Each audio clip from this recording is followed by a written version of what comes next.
Okay, so we got Sam on here. I know he's a busy guy, so you guys have no idea the kind of value that he brings to uh, your world. So this guy showed up at our training in Indianapolis, July, not last July, but the July before. So not even 2 years ago, and he's talks this big talk. And if you already know Sam, you already know.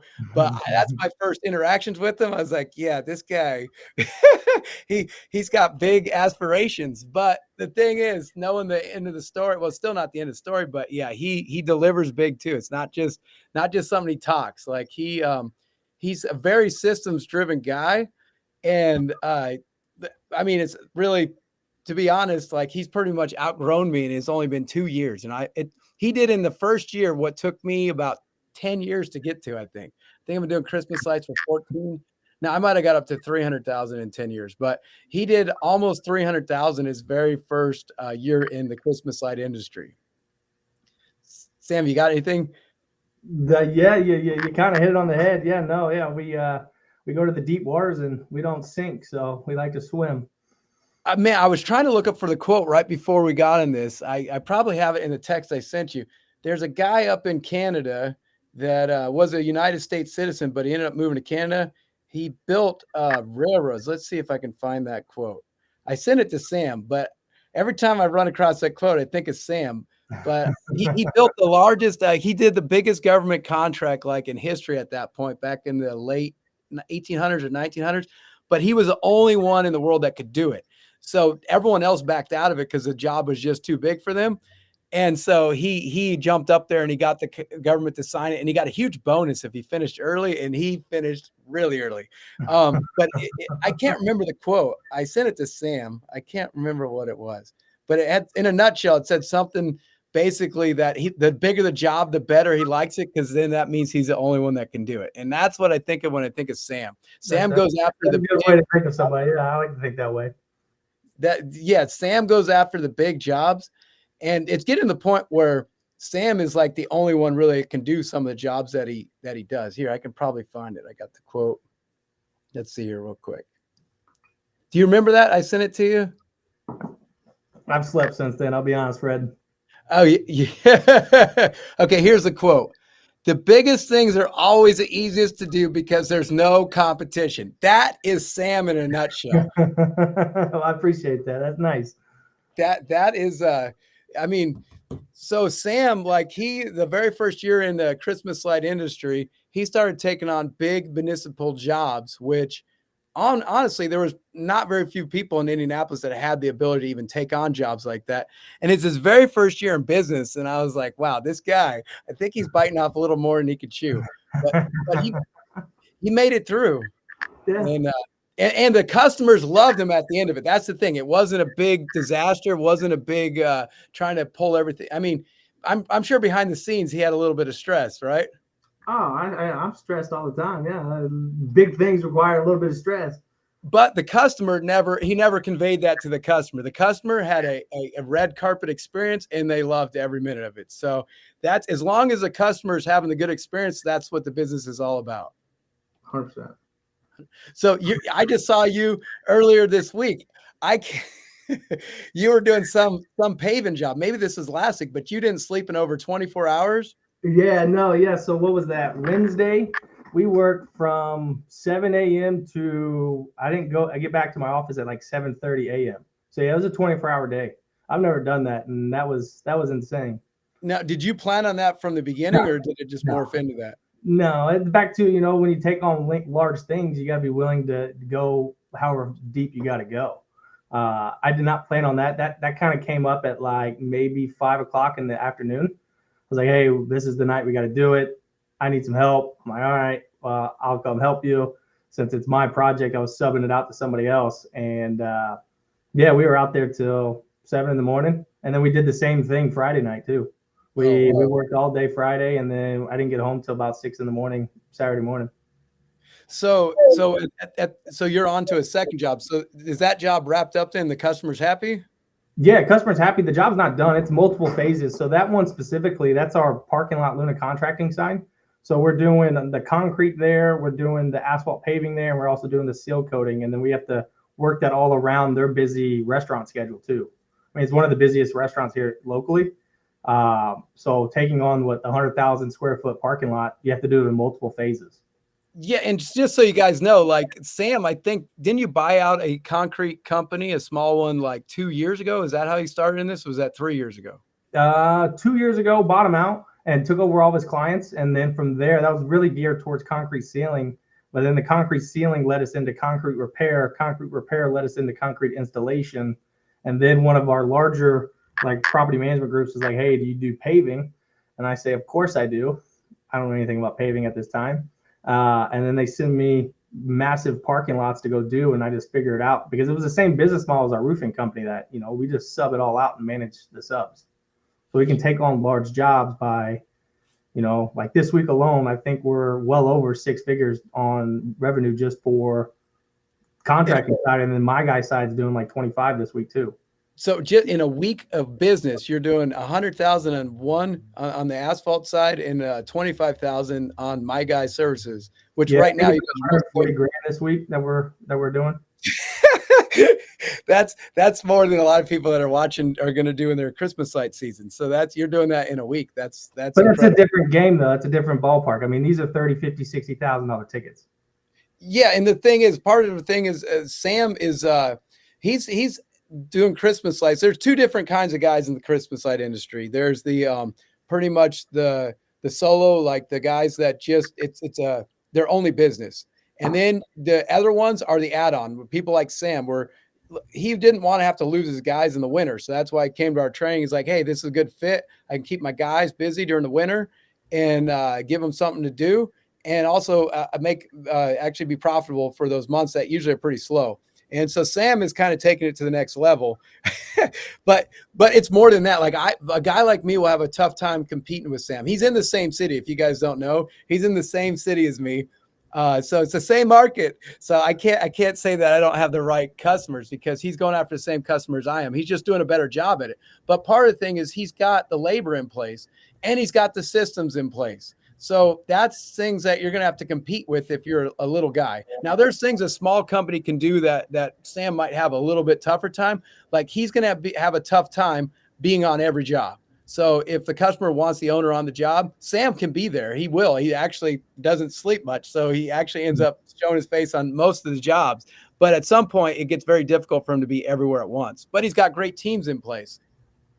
Yeah, no, I'm definitely not at every job. And clients will ask that too. Will you be the one installing? And I'm like, no, unfortunately, I'm not.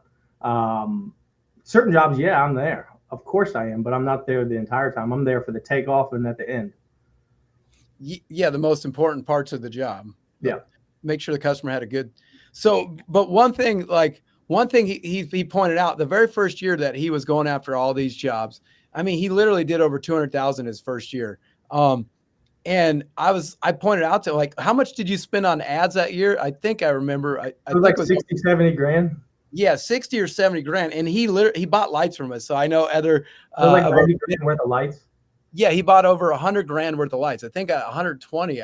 So between spending $60,000 to $70,000 in advertising to get those customers, he spent 120,000 on lights. I was like, and you're spending the labor. I'm like, you're not going to make any money. I was trying to slow him down. I was like, hey, I don't want you to be at the end of the season feel like you had a bad year because you didn't make nothing. And do you remember what you told me? Yeah, because I have multiple things. I'll get them on this one and I'll sell them the $30,000 job later. Yeah, so these leads are cheap compared to everything else. So that's what I realized at that moment. It was the 3-year contract. I get it locked in on the 3-year. Now I put that on my balance sheet, and now it's an asset that the bank likes. And now I got guaranteed money for the later on down the road too, for stuff that I already own. Like it was the long game. Always. So yes, Sam is playing the long game, and that's I think the last a couple weeks ago I did a live with Matt Green, and there's been some other people. Tyler just last week was talking about the permanent light, but all these installers in the group that are listening to this, like if you're just looking for a quick buck, like you're going to be a flash in the pan. Anyone that's going to be successful in this business is always looking at the long game, and the ones that are going to crush it, they're the ones that are thinking more long term. So like Sam, this is when he told me that what he told me is like, Fred, I don't need to make money on the Christmas lights. That's not my goal. He's like, I'm building my list. And he's like, look, I got services to offer these people all year long. So I started to realize like, wow. So here I am just trying to hang Christmas lights, and I'm trying to compete with a guy like Sam that once they're part of the My Guy mob, they're all inclusive service. It's more than the Christmas lights. These are your ideal customer avatar. These are customers that want the red carpet treatment. They want to pay to be pampered. They want the high end service. They want their house to look the best on the block, and they don't want to have to worry if it's going to get done right. So, but not only do they want that with Christmas lights, they want that with every single service they hire. And Sam has that. Yeah, we got the concrete now. We have the concrete ceiling. We have the gutter guards. I mean, those three services there are all, 4-figure jobs minimum. So like service tickets. So I can get those. So concrete ceiling will be like right now, it's huge concrete ceiling for the same clients that do Christmas lights. Then come into September, little August, doing the gutter guards. Those are the same clients we're doing gutter guards for. And then the Christmas lights, we already have them in the 3-year contract. So I have multiple times of pulling money from the same client. Like our data list went from, I think, like 8,000 clients to, I think we have over 13,000 clients now in there. And how much of that came through Christmas lights advertising? Christmas lights, last year we had over 900 leads in Christmas lights. And that was in a 2.5, 3 month span. So that's really hitting hard, like 400, 500 leads. Was that October, November, really? And then you get a few hundred in September. But those same people now, we just sent out a text blast to 12,000 people, 13,000 people. That brought in $40,000-$50,000 of work. So anyone that's doing So Christmas, if you're doing Christmas lights, I do advise you really start thinking like this. It's more than just hanging lights in their house. Like these customers going to have other needs throughout the year. But I think you dropped off. You do power washing. That's a pretty big part of your company too, right? Yeah, a ton of cleaning, ton of pressure washing, ton of window cleaning, some roof cleaning, kind of, not really. I don't really want to do that. But the concrete ceiling is a big sector of my business. Concrete ceiling, that's cleaning and sealing the concrete around pools, driveways, which people that are paying for that are the Christmas light people. So that's another high end service. It's not something you're like people that are renting a house are going to pay for. Yeah, that's like $1,500 average ticket. That's nice. Okay, so one thing that really stuck out to me, I still can't think quite like this. I'm still trying to figure out. But Sam had a blueprint he had a goal last year to hit a certain number of sales, but he worked backwards to get to how he was going to get to, or if he knew if he was on target or not. Can you explain a little bit more of that thought process to how you could plan ahead, like weeks in advance, if you're on target or not for whatever your sales number is for the season? Yeah, so sales number, the easiest way to track it, since it's so quick, I need to quote every 40 grand that I quote, I make $10,000. That's the simplest way to pull a jobber report, quotes sent. You see that you did 40,000 in quotes. I know at that point, based on our averages for the last 2 years, that generates a minimum of $10,000 in revenue. So every day we're trying to hit $40,000 in quotes. And is that for Christmas lights or that's for all season long? That's Christmas lights. Okay, so you're trying to quote 40,000 a day or a week? A day. A day, because your goal is to do $10,000 a day in installs. Yep. Okay, so if you're trying to do $500,000, so are you going for a 50-day window or 40-day? We start in September. This year we're starting in August. Starting in August. Okay, so you're trying to quote $40,000 a day. So you could end up doing almost $1 million if you were able to do $10,000 a day installs if you're already starting all the way in September. Yeah, the trick to doing 7 figures I've learned over just seeing who's doing it. It's all around the commercial. It's all around the commercial work. That's how you hit 7 figures in Christmas lights. You're not going to do that doing residential. There is one guy, and I met him when we were at the Christmas light convention. But that guy has 40 crews. I'm not running 40 crews. You can get to the 7 figures, in my eyes, by having very large commercial jobs. Yeah, I think you're right. So at our advanced training, we had Patrick Walker there, and he's got multiple accounts that are over $1 million installs. Yeah. But he just one guy, and he only does Christmas lights. He doesn't do anything the rest of the year. But he's acquired these the same. He's got a way to train people and be able to develop. He starts installs in August. I think that it's in August, so he could already start to. He's got his return crew that retrains all the new people. Yep. So he's already ready to rock and roll by November or October when they really get busy. Yep. That's the same with us. Yeah. All of our guys come back come Christmas time. Now, what Patrick Walker said was that the thing is, the kind of jobs he gets invited into, he's the only one in the world that can do them because he's the only one with the capacity. That it's not just having the manpower, but the skilled labor that know actually how to do an install like that. Yeah, but here's the thing. It's not rocket science what we're doing out here. It's really not. Rocket science, this is not, I mean, there's very small, subtle tricks of the trade that need to be mastered with just like anything. If those things are mastered, you can have your core guy there, and then from there it compounds. It doesn't have to be hallmark every single job.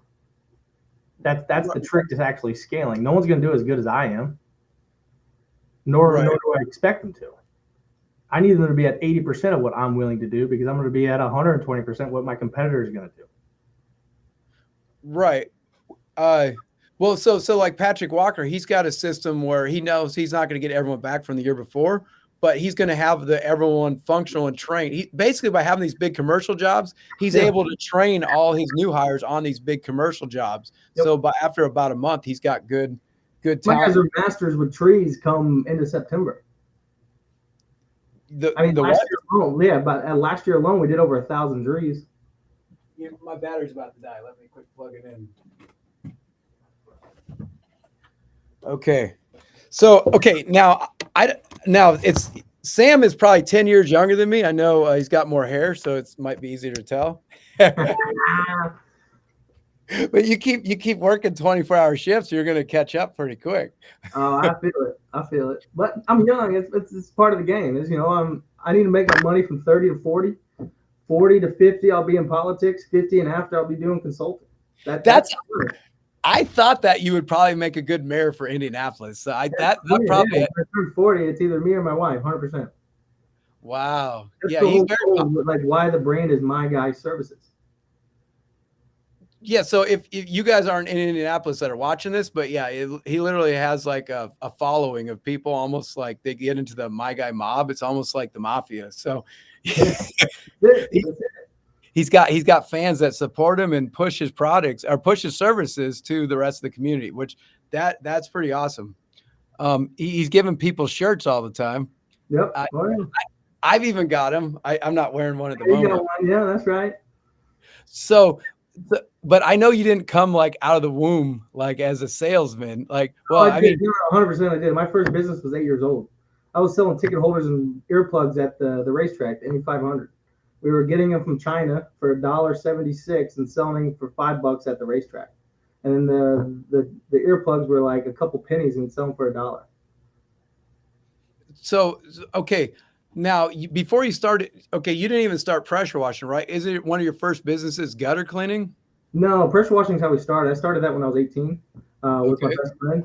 And then we just grassrooted that while I was in college and went full-time in that when I was a sophomore in college. Still graduated, but never went to work for anybody. Quit my job sophomore year, and that's all I've ever done now. Okay, so it was roofing and power washing. Wasn't gutter cleaning a big portion of your business at one point? It was, but it never made money. I didn't like it. Right. So were you ever a guy on the truck doing the work? Yeah, for a short period of time. Yeah, for the first couple of years, of course. I remember the job I was on, like that I got off the truck. I was like, I can't sell this if I'm here. I mean, this is a $200, $300 job. I'm missing phone calls now, emails, text messages, and lining up other work for tomorrow while I'm here. There's no need for me to be here. So I got off the truck very early. I'd say 2 years in. Like, in my eyes, the business didn't become a real business till I got off the truck. So I think a lot of people that watch this need to pay attention. So your business, I mean, so you said that was year 2 or 3, and then you decided to get off the truck. Year three. Yeah, I think it was year 3. But I had a business partner that ran all the operations. So when you got off the truck, did you see like a level of growth to your business? Oh, 100%. Oh yeah, big time. Because then I was just selling. I was just selling. I was answering phones. I was selling to clients. I was not hard knocking everywhere. I would, pound the pavement. We had a mentor program for 15, 16-year-old kids that would go knock on doors. I was managing them, doing door hangers and um, yard signs, and yeah, I mean all the things that it requires to get money and run a business. So okay, so you got off the truck. So what? So I like you said another thing earlier that when you do the job, you're going to do it probably better than when you leave your crew behind and they're doing it. But because of that, you can't really focus on like growing your business when you're on the job doing the install, right? Because your mind now is on that job. Is that correct? So by you pulling yourself out of that situation, then you can start to think about the whole business. No, so here's what actually happens. If I'm on a job and I talk to a client, I sell the job, I install the job, or Donovan, I've definitely installed jobs. I do at least one a year, so my guys can't tell me I can't do it. But yeah, like if I'm on a job and I'm talking with the client, here's the problem that occurs. Next year, they're going to expect me to be back there, and no one's going to communicate the way I'm going to communicate to the homeowner. And that's why I stay away from the install side of things unless absolutely needed, because that level of communication on site will never be me again. Does that make sense? So, okay, it will never be you again. It'll never be me again, meaning like the way I can communicate with a client, make them comfortable, like just doing what I do. There's no way to like put it in a box and explain it, but there's no one that's going to do it the way that I'm going to do it to a client or communicate to a client. It's not necessarily the actual work itself. My guys are probably better washing stuff and putting Christmas lights up better than me, but it's the personalization, the feel of, oh, I got the owner here and I have someone that, whatever, right? They aren't going to get that the next year and they're going to expect that. That's why I stay off jobs. Okay. Well, so I actually ran into that this year. This last year was the first year I pretty much stopped going to any jobs. And I also had a company crew guy that doesn't work for me anymore, but he used to be on either me or him on every job. Well, he didn't work for me this year, and I wasn't going out to any jobs. So there was literally jobs that I've done for 6, 7 years that my crews went out, and they were calling me trying to figure out how it went, and I didn't even know how it went because I had never been on the install before. So then I realized I got to have a better system in place to let anyone that's new to the job be able to totally understand how the job's supposed to look. Right. Yeah. Or communicate it too. Like how I would communicate. I want them to mimic what I do or how there's a 10-step on-site process, how you start and how you end. Like that's how they're all trained to communicate. Same with the office. Everything is, how it needs to be. But back to, I can do all these things, but they're not going to do it the way I do it. So here's a good question. Donovan's got this question. Have you ever installed a Christmas light job yourself, or do you focus on the business side? Oh, I mean, yeah, I do one every year. I do at least one every year. Last year, I picked the easiest one. I did it by myself. And I did it in 30 minutes. And the only reason I did it, Donovan, was to come back and tell my guys, like, hey, I did this one by myself. I expect the same thing from you. Okay. So, but you actually only did one. So you didn't get all wrapped up trying to master the trade. No. And it's, I'm too busy to do that because I got to manage all the salespeople. Like we'll bring on, last year, I think we had 4 call service, like CSRs, customer service representatives, either virtually or in my office. I got to manage them. I got to make sure that the leads are happening. I got to make sure all the levers are occurring. I got to make sure that the warehouse guy is ready to go and everything he needs is done.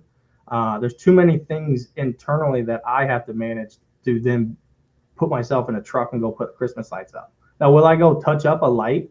Will I go fix something? Of course, because I'm working till 9 o'clock every night and I paid the payroll and I don't need to send someone on overtime to go twist a light bulb. I'll go do that myself. Okay. Yeah. I mean, you're definitely, so actually I was going to ask, so the first year you were under a little bit of stress because I do think you grew extremely rapidly your first year. Was second year a little less stressful in the first year because you had all your systems in place, or? No, you're going to have the same stress every year. It doesn't get easier. It gets harder because you do more. you're doing more in the same window of time. Yeah, you'll pick up a gold nugget here and you'll implement that gold nugget, and then the next year you got another nugget you got to implement. So there's always something more to be added to it to make it less stressful, because it would implode if you're not adding that. But that doesn't mean that it's easier. It's, if anything, it's harder the bigger you get. So Donovan had another question. Since you've scaled pretty rapidly, what does your bread and butter install look like? Because you're not on the job, so it's got trees, 100%. Trees is money. We'll come in and destroy it. So Donovan, well, Donovan likes trees, but I think he would rather not do very many of them. And I know, yeah, most of the guys in our group stay away from trees. But that's why it's my bread and butter, because when you say no, I say yes. I'll get them on a more expensive linear foot on the home, and I'll still get the tree to do it. Okay. And that's what they really want. They want their tree in the front yard, or like, I'm more thinking commercial side. I mean, like I said, we did 1,000 trees last year, and that wasn't because of residential. That was all because of commercial. Like bread and butter, commercial, HOAs, Indianapolis Zoo, City of Franklin, Martinsville, downtown Indianapolis. I mean, these are all tree jobs, and they're not small. No, they're going to eat a lot of labor. But that's not the challenge. Labor is not a problem. You can solve that problem. It's making sure that you can control the labor is the challenge, and manage them.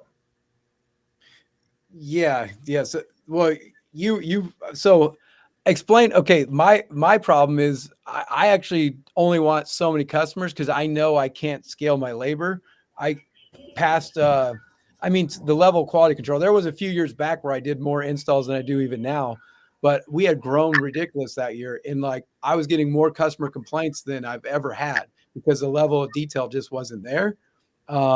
Now you've got better systems in place to ensure that like you can probably do as many customers as I have all year and add that onto your workload this year and still have all your customers be happy. Now, what do you implement to make sure that the level of quality is going to fall through? I'm sure you're having to hire some new people during the Christmas light season. So how do you ensure that the level of quality is still there with new hires?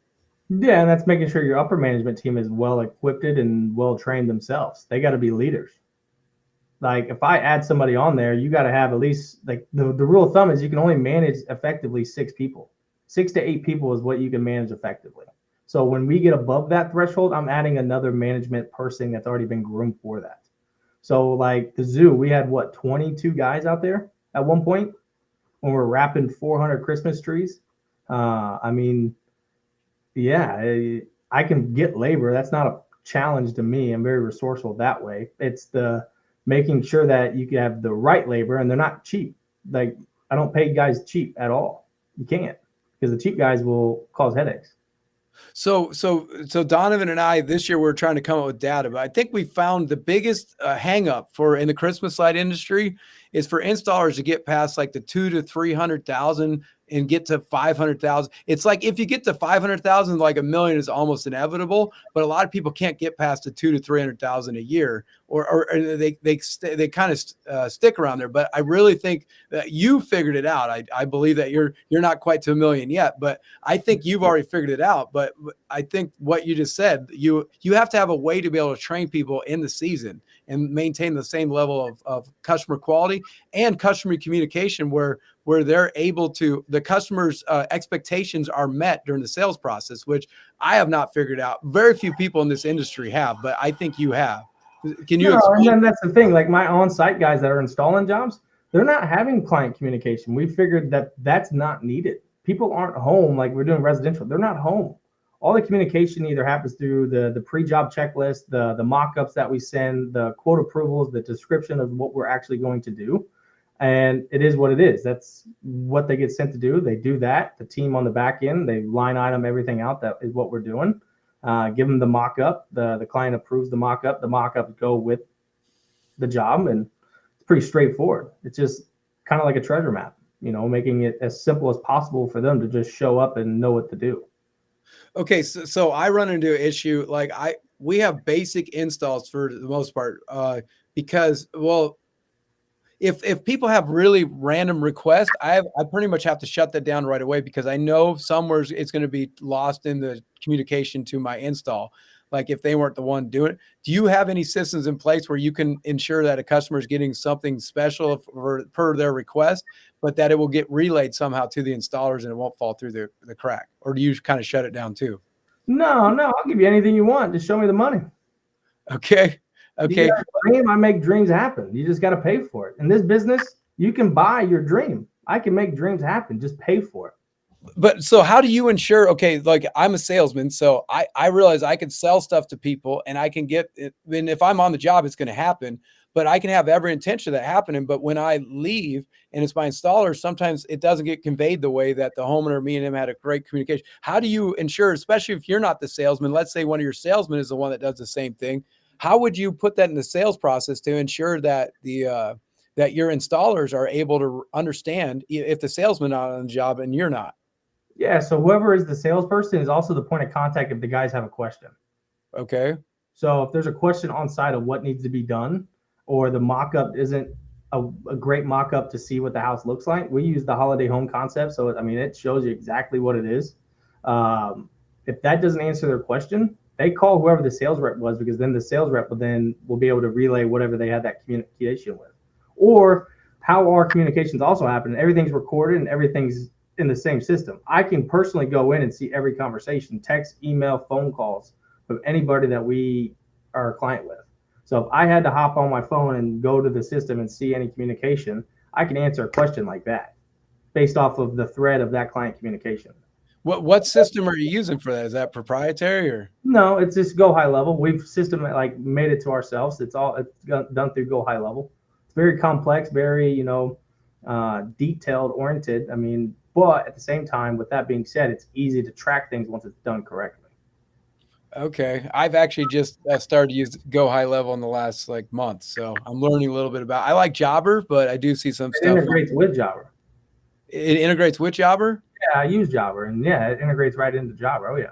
Well, I'm gonna have to look at that because that was a big thing. Every time I sell a job through Jobber, got to put. So if you want Go High Level, Corey Edmonds is the one that does it. Just make sure you tell him I sent you, because he's used my platform of Jobber and ResponseBit. I don't know if anyone uses ResponseBit or not, but the platform that we've created for us is now the platform he can give to you if you go through his system, if that makes any sense.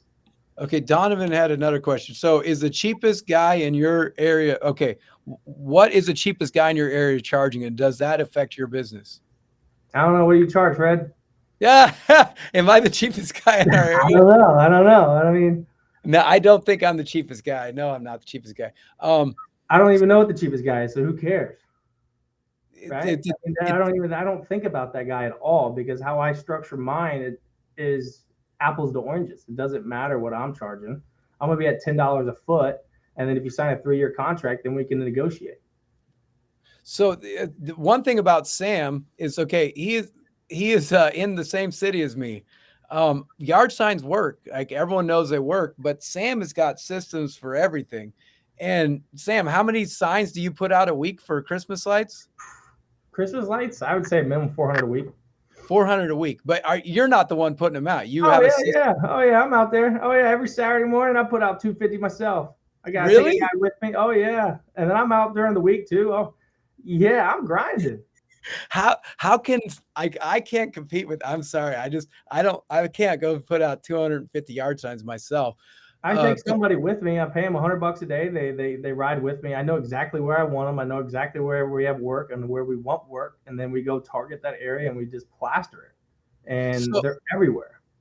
So a new guy in their city is probably not going to work in Indianapolis. Honestly, everyone's putting out yard signs in Indianapolis, but I think they kind of feel a little disheartened when they go to the corner to put out their yard sign, and there's already 4 of my guys in every other corner. So I think other companies are kind of starting to probably give up a little bit, because dude, I don't care. I like it when there's other people there. You know why? My phones are always answered. Every phone call is always answered. I don't care if you call me at midnight. Someone's answering the phone call. So I don't miss a lead. Yeah, anyone that's watching this that is in another city, I'm telling you, Sam is growing, And if you want to put that kind of effort in and you want to go put out 250, 400 signs every week, I don't see how your business is not going to grow. But you have to have the systems in place to answer your phone if you're Yeah. going to put out that many yard signs. But that's as simple. Like like my wife tells me I make things sound too simple, but that was a pain point I had on one Saturday that I was out doing signs. I kid you not, I came back to the office after doing signs and I solved that process. I went and hired a call center to have call overflow. I solved that problem immediately. And during Christmas time, I work 100 straight days. I don't take a day off. Now you take a day off in December, I think last I go year. to Costa Rica for 3 months. Yeah, that's my thing. Like I got a house in Costa Rica. Why would I not? Let's see here. Donovan wants to know, when would you consider adding another location? I've considered it. I mean, if I was going to go to another city, it would either be, I would say anything within an hour and a half proximity. So either Bloomington, Lafayette, maybe Fort Wayne, and Cincinnati. Those would be the areas I would move. That way I can be there today and home tonight. So like Cincinnati has some pretty steep competition. So people that don't know, Indianapolis. That's the thing. Who cares about the competition? There's tons of us. There's tons of us. There's so many people coming. Yeah, in Indianapolis, I think we probably have more installers than probably your average city in America. So, but the companies that are doing well, we're doing well. So, I mean, I still have more work that I can get to, and Sam is gobbling up a lot of the market, but I'm still not hurting for work. Yeah, no, because it's I like seeing the other signs. It motivates me because I know in the back of my head they're not going to work as hard as I am. But I create scenarios in my head that I'm going to destroy you and I'm going to take your lunch money. That is my mentality. It's plato or plomo when it comes to business because at the end of the day, I'm friendly. Like I'm not an asshole to my competitors, but I don't need their headspace during the time of the year of when we're at war, and that's what I call it. We're at war. It's me versus them, and at the end of the day, it's really me versus me. Yeah, no, Sam is growing definitely. So Indianapolis, the competition is steep, but yeah, it's not affecting Sam. He's growing just fine. Yeah. Now a lot of the competitors, some of them like you, but some of them hate your guts. So cool. I don't care, right? But here's the thing. They don't know who I am and what I'm actually about. So like most of the competitors, like I'll be nice with. It's cool. Like if I see you, I'll shake your hand and say, you know, how's the season? I'm friendly. But it's back to the same mentality. Like it's my family versus yours. What are we gonna do? I'm not gonna bow down. Yeah. So I've been installing for quite a while. So I got a lot of customers. And once you have a customer with Christmas lights, if you take care of them, they don't really go. It's not very often they're going to jump ship. So but yeah, new installer. If you were out there putting up yard sign, I don't know what you got to do. I am nice to Fred. Come on, now. I buy all my product from you. Why would I not be nice? Yeah, Sam's nice to me, but I understand he's growing his business and he is. We got another targeting your people. I don't like that's the other thing when it comes to like I don't pick people specifically in the lineup to go take their lunch money. I don't look at it that way. I don't look at it at all that way. It's more so I'm going to work harder than you. I'm going to do things you're not willing to do, and I'm going to do whatever it takes. That's it. Most people aren't about that, you know, to do that. No, I mean, yeah, Sam came to my training. He brought his lead guy. So from the very both my lead guys, and I also brought my office, my wife. Yeah. So the thing is, when he came to our training, it's not that often. When we have guys come to train, sometimes they'll bring their wife, but it's not very often they're bringing like their lead foreman. But he had plans from the very beginning that he was going to dominate. So I think anyone that's really serious about growing their business, you can't just like half step it. You can't just like dip your toes in and see if it's going to work. Like you got to be all in and just say, look, I'm going to do what it takes. And one thing Sam didn't do, he didn't just try to step into Christmas lights without like he paid for training. Like he is a guy, he's got better business experience at running service business than I do. And he was willing to come to a training and just learn, because the thing is he's invented some of his own processes and perfected them better. But why try to figure it all out? Like he's smart enough to know that there's guys that already got pretty good understanding of it. So just let them teach you. Right. Yeah. We spend thousands of bucks a month on just training alone. Still, of course. Because why would I not? I don't know everything. So that's one thing that it hasn't been to the last few years I've started paying for trainings because I started to realize from people like you, people like other people in our group that they are paying for training, even though they're like way beyond me in business. They are paying people to coach them and to train them. Like, why? Because they understand like you don't got to figure it all out. Other people. Okay. Year one.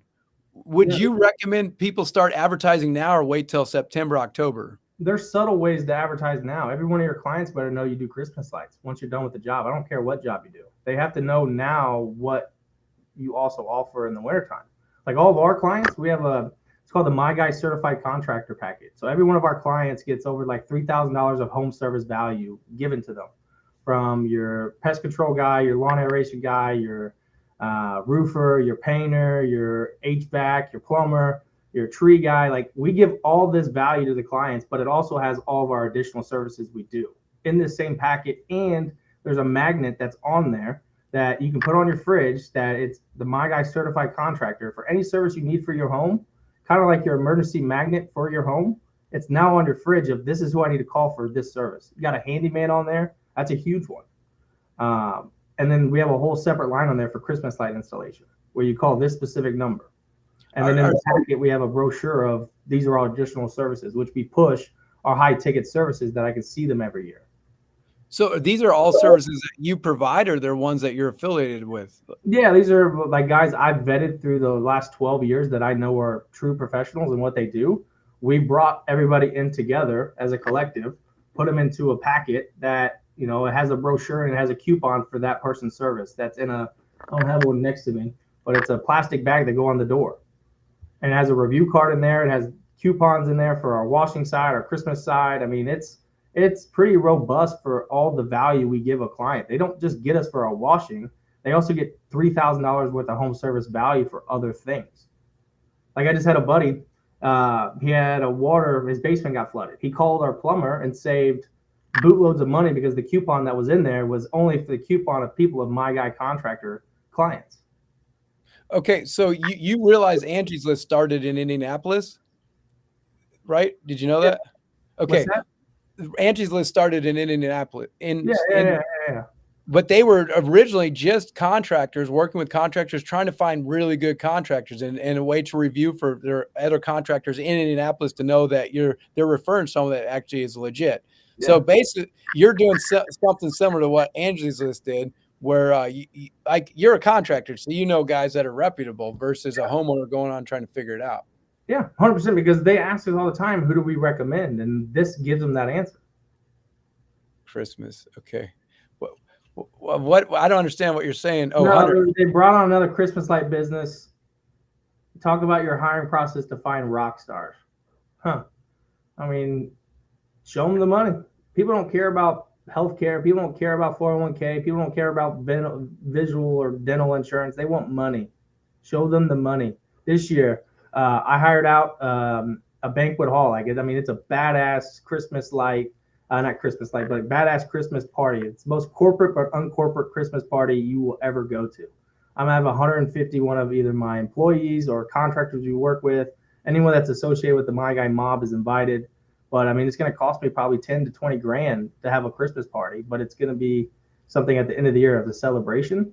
And that's what I'm, carrot over the stick, something to keep them motivated all year. Like we work hard. This is how we're going to celebrate.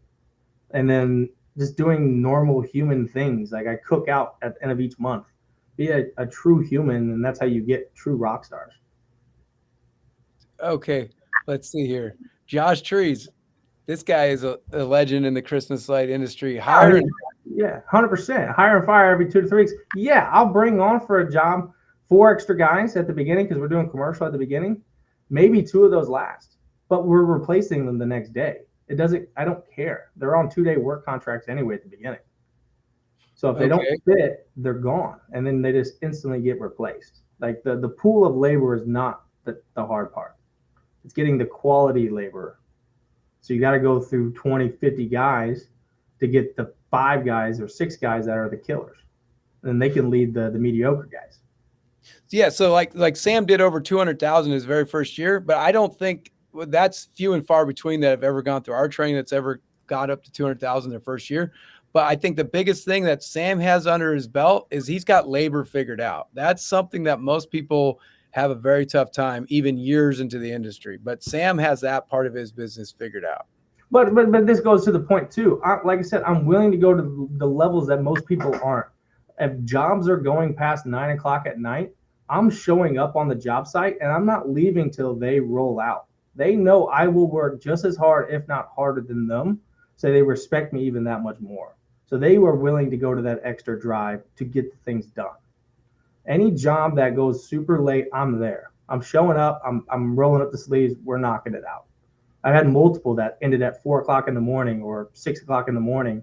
I'm there with them. And that's only because the leadership needs to see that their true leader is willing to go there with them. So Josh Tree said that crew leaders are the hardest to find. I would agree. But how you found a way to kind of sift through them and find the lead? The lead is the most important on the job. You're going to know that within the first day and a half, 2 days. That's why we put 2-day contracts. You're going to know who's going to be the leader.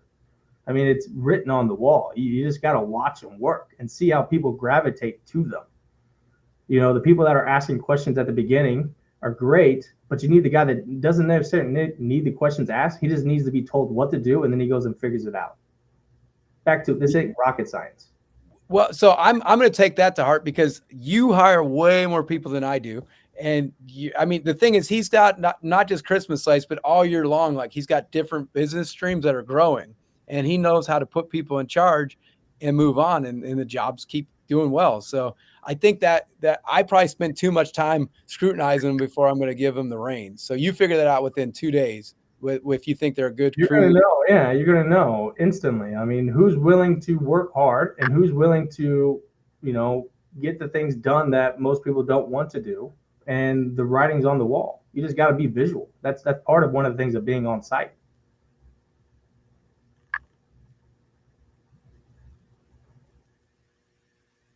Are you there, Fred?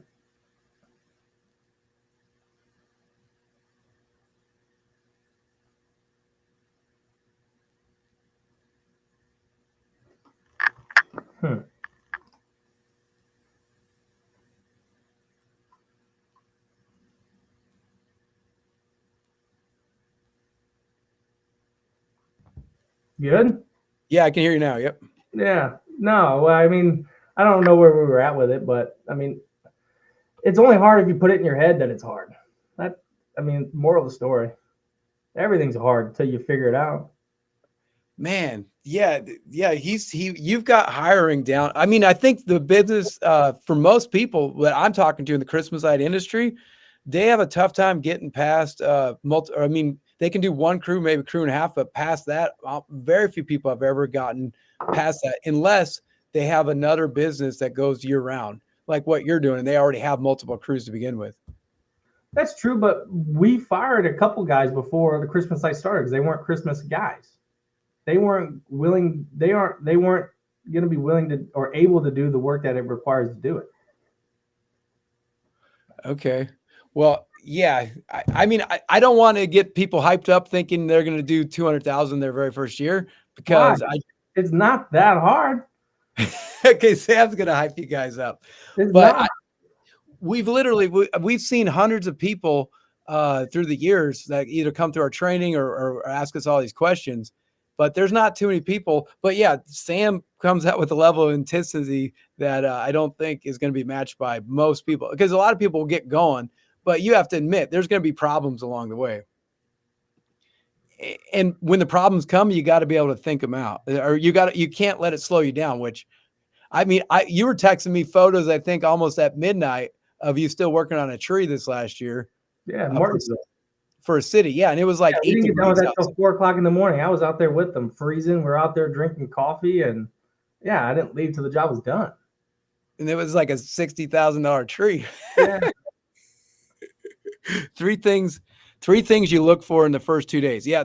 That's a big sticking thing. That's what I'm saying. What you're saying is like revolutionary to most people. So what are the first 3 things you look for in the first 2 days if you think they're going to be a crew lead? I tell you 3 things, you're only going to look for those 3 things. That's the problem with that question. it's multiple of things. It's multiple things. It's one, I guess the most important thing is this person competent? Does this person have common sense, right? Let's just start there with the baseline. If they have common sense, okay, you're moving up a tier. Second one is how long do I need to explain something to you before you understand what to do? And then the third one is how quick are you able to figure this out? Back to, it is not rocket science.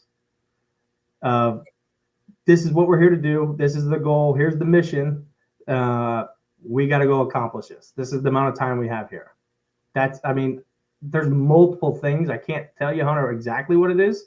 I think it comes with just experience of seeing so many employees to finally figure it out. But you know when you know, just like you know when someone's got to get fired. When you have that thought in your head, like this person's a pain in my ass and he's causing me headaches, you know when it's time to fire them. Better yet, they know when it's time that they're about to be fired. There's no one indicator that's going to happen. Wow. So I guess I know at certain points that I got to keep explaining it's the same person, but I guess I at that point I probably got to realize that, you know what, I probably got to start looking for a new talent, because yeah, I guess sometimes you like the person, but you got to worry about the business too, because if the business doesn't survive, then no one's got a job. No, I think more to help Hunter on this too. I'm not like harping this, but like we are constantly doing interviews. I mean, my ad budget for employees does not stop. I am never stopping interviewing, even if I'm fully staffed. I'm never stopping my ad budget for employees. Today, we're looking to add on a couple more people. I mean, I have a pool of 100 people that have applicants in the last 2 weeks, and I can go back to that and find people very quickly. We have a very systematic way of getting applicants. So we pay them well. We have a lot of benefits and a lot of value there, but then it's simple for us to get them to come in and also do the work. I mean, I know the math. It takes 72 phone interviews to get 12 in-person interviews to hire 2 people. I know the math of what it takes to get employees. I figured that out. So you're hiring people right now. Do you scale it up towards Christmas, or you pretty much have the same hiring process? We blow up during Christmas. Blow up. My guy, like the cleaning side, we'll run 3 crews. We'll have like laborers, 1, 2, 3, 4, 5, probably 5, 6 guys. But come Christmas time, yeah, we're jumping up to immediately probably 10, 12 guys, and then we'll keep them 10 to 12 for September. October, I'm probably going to add another 2. So I got another crew. And then November, it's 5, 6, 7 crews going. This is what I got to compete with. So that's, I'm hearing this. I'm like, man, if I could do another 20, 30 houses this year, I'd be pretty happy. But yeah, but it's only because of commercial. It's only because of commercial. You can go do that on residential, sure. But you have to have the big ticket. The $40,000 checks, the $50,000 checks, the $20,000 checks that continuously keep that many guys busy. You're not going to do that only just by doing residential. Now, there are people that will. There are. But that's not my business model. My bread and butter for like my guy cleaning stuff throughout the year is commercial. That's the same thing why we have these other companies that we've done, the concrete and asphalt. We really only do that in commercial world. The roofing, it was a lot of commercial work. I'm out of that business now, but that went over 7 figures its first year because of commercial. The concrete's going to do well over 7 figures this year, and it's the first year doing it because it's always commercial. Yeah, that's a whole nother. So yeah, Sam is real big in the commercial space. So there's a lot of money in commercial, but if you don't have the manpower or the experience, I think it's a little bit, I don't know if I'd recommend brand new installers try to figure out commercial, but you probably have a different perspective. It's all going to be hard till you figure it out. I have 12 years of hardship, and I still do. I still stress out and have days I want to burn it all down. I don't get it. It ain't all rainbows over here, Fred. But, the internet tells you one thing, but it ain't. I mean, these days are tough. I mean, I was up at 7 o'clock this morning, and it was 0 to 100 immediately, and it hasn't stopped. Yeah, that's Yeah, I like it for Christmas lights because I can do it for 2 to 3 months, and then okay, Christmas lights for me starts in September, but it's not really stressful until about right before Halloween. That's when, and then the stress just piles up all the way till December. But I know I can shut it off. You're like that year round. I feel for you. I don't know how you do it. I shut it off. Fred, I go to Costa Rica. I drink beer all day. I go see the whole country, drive around, see monkeys, play with my daughter out there. Like we shut it off. Like when we go have fun, we go have fun. But when it's time to work, we work. So how long are you going to Costa Rica this year? Probably 3 months. And you're going in, are you headed in January or December? No, so our Christmas party is Friday the 13th, and then I'll be on a plane that Monday, and I won't come back till after my birthday in March. So all the takedowns and stuff will go without you being there. Yeah, I don't need to be here for all that. It's cold. No, I'm kidding. No, I will. Don't get it twisted. I have internet at my house. I still will be working at some points, and then still coordinating and have a phone and all that. Like it's not like I'm just absent. No, I'm still going to be involved. I have management here that's going to make sure it's all happening. Same with the snow plowing. I have to be involved with that to make sure the routes are coordinated and all that stuff is happening too. But that doesn't require me to be here physically. Wow, that would be a good ad. That you do Christmas lights so you could take 3 months off in Costa Rica, but but you have other services throughout the year that have gotten you there. It's not just Christmas lights, but that's 3 months off in Costa Rica. But I have no doubt that your customers will get good service and your company will run without you physically being there. I'm sure that I have no questions that the lights will get taken down. I'm sure you've heard of people calling you saying that someone never took their lights down. Even this year, I heard people still calling all the way back in March and April that their lights hadn't come down yet. Oh yeah, I see it. Oh yeah, I see them. But those are the guys that are selling the lights. And that's not you. That's not me. Well, thanks for your time. I don't know. Like I said, this guy is an extremely busy guy. So if you guys are catching just part of this, I'd highly advise re-watching it, re-listening to it. You may be a new guy, but like Sam said, his whole life got a lot different when he took himself off the truck. So I do think if you want to see numbers like Sam, at some point you got to get the realization you got to get yourself off the truck. Your business really can't get any further when you're on the truck. You can grow it to some degree, but you can't really level up till you get off the truck. Yeah, just do things people aren't willing to do. That's it. People will pay you big dollars for it. How are you getting those jobs? He already went through that. But he's got other ways too with the commercial. But yard signs, this guy puts out 400 yard signs every week. Actually, one of the things I think Donovan said, I'll end with this and I got to go too. Marketing, yes, starts now, but that's the internet marketing. I didn't mention that. Your internet marketing better start now. Like the SEO, that's why we came in and crushed it because I do that stuff now. I don't wait till August. I don't wait till September. I'm doing that stuff now. Yeah. So I spend money on my website for SEO and he spends money on his, and Matt Green spends money on his. And we're like the ones that own the front page of Google in Indianapolis. If you don't want to spend money on SEO, you're good luck trying to catch us. But you have to start now. You can't just throw it together at the last minute. The SEO takes a long time. Right. Sure. Okay. Well, good talking with you, Sam. Look forward to it. Next time I'm in town, I'll have to come by and check out your operations. Yeah, always welcome, Fred. Go to Costa Rica too. My house is available for you. How many houses you got down there? I don't have multiple. I have one, and it's more than enough. It's beautiful. We're in the jungle. We got all the monkeys. We got paved roads now. We're high class. We got AC. I mean, we're living large, man. Wow, Costa Rica. How much does it cost for you to on the average day? What does it cost for you to live down there? It's not cheap. It's not cheap at all, actually. The expats, I mean, everything's pretty expensive. I mean, dinners are still $100, $150 for nice restaurants. I mean, I don't know. It depends on what you want to go. I would say a couple $1,000s a week if you want to live good. But you don't have to shovel. You don't have to shovel snow. Well, we do, but I don't. Right.